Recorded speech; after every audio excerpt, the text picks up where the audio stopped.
Okay, let's dive right into this. We're going to unravel a story that you've almost definitely seen floating around online.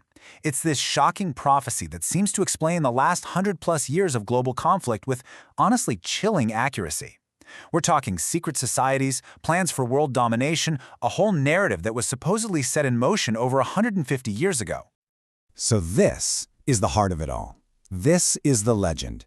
An alleged letter from 1871, written by a high-ranking Freemason, Albert Pike, to an Italian revolutionary, Giuseppe Mazzini.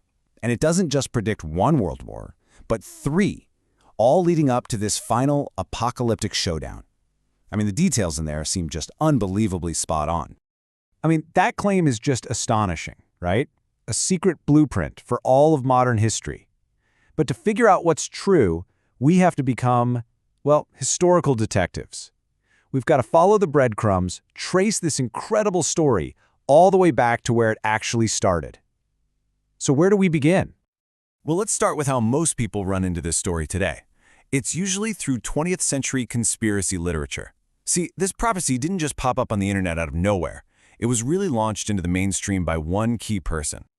That person was William Guy Carr. In his 1955 book, Pawns in the Game, he laid this letter out as the master plan of the Illuminati. And here's the crucial part.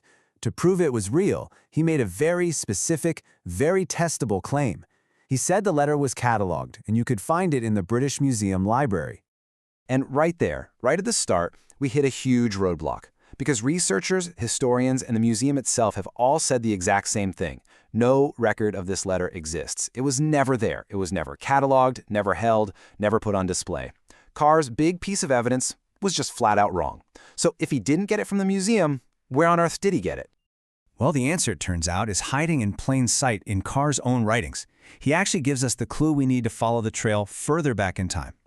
You see, he wasn't the guy who invented the story, he was just its most famous promoter. So Carr didn't just make it up.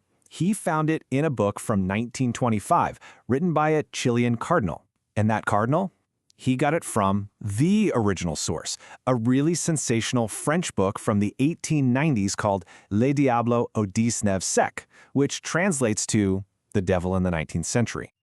This is where our investigation takes a very, very strange turn. Because the author of this book, the guy who first published all the details of this prophetic letter, wasn't some historian or a journalist. He was this mysterious character known only as Dr. Bataille. The identity of this Dr. Bataille is the key that unlocks the entire mystery. And when we turn that key, we don't just find a simple mistake or a little misunderstanding. Nope. We uncover one of the most elaborate, successful, and frankly famous hoaxes in modern history. It turns out Dr. Bataille was just a fake name for a man named Léo Taxiel. And Léo Taxiel was a notorious French journalist, a professional prankster, and a fiercely anti-clerical writer. He was famous for his elaborate schemes, all designed to mock the institutions he hated, especially the Catholic Church. For 12 solid years, Taxiel spun these absolutely wild, incredible tales about devil-worshipping Freemasons. He made up secret societies, satanic rituals, fictional characters, the whole shebang. He was just feeding this public frenzy of anti-Masonic paranoia, and, much to his surprise, the public and the church believed every single word he wrote. And this all builds to an amazing climax. In 1897, after a dozen years of this, Taxiel holds a press conference in Paris, and in front of a totally stunned audience of journalists, priests, and Masons, he confessed everything.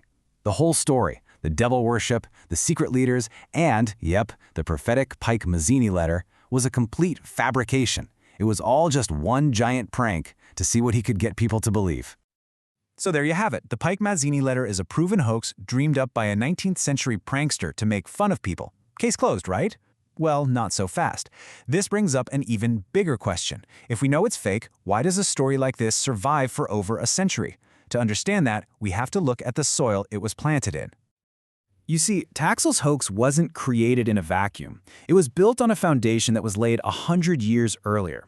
Guys like Abbé Augustin Barwell, writing right after the French Revolution, basically created the modern conspiracy blueprint. He was the one who argued that big historical events weren't accidents, but the result of secret plots by hidden groups trying to tear down Christianity and the old world order. And this is so important to get. These stories, they mutate, they adapt over time. Taxil's 19th century tale was all about anti-Catholic Masons. But that same story structure, a secret group controlling the world, was easily picked up by 20th century ideologies. The only thing that changed was the enemy, and it often twisted into explicitly anti-Semitic narratives about global domination. And when you look at it, you see this timeless pattern for how powerful misinformation works. This four-step cycle has been repeating itself for centuries, from the old printing presses of the 1790s all the way to our social media feeds today. The technology is different, but the method is exactly the same. So we come back to that final question. The Pike-Mazzini letter is a documented hoax, so why is it still being shared as if it's true? Well, it's because these compelling hoaxes give us a simple, dramatic explanation for a world that often feels complex and chaotic. The idea that history isn't random, that it's all controlled by a hidden hand with a secret plan, that can be a lot more satisfying than the messy, complicated, and often random nature of the actual truth.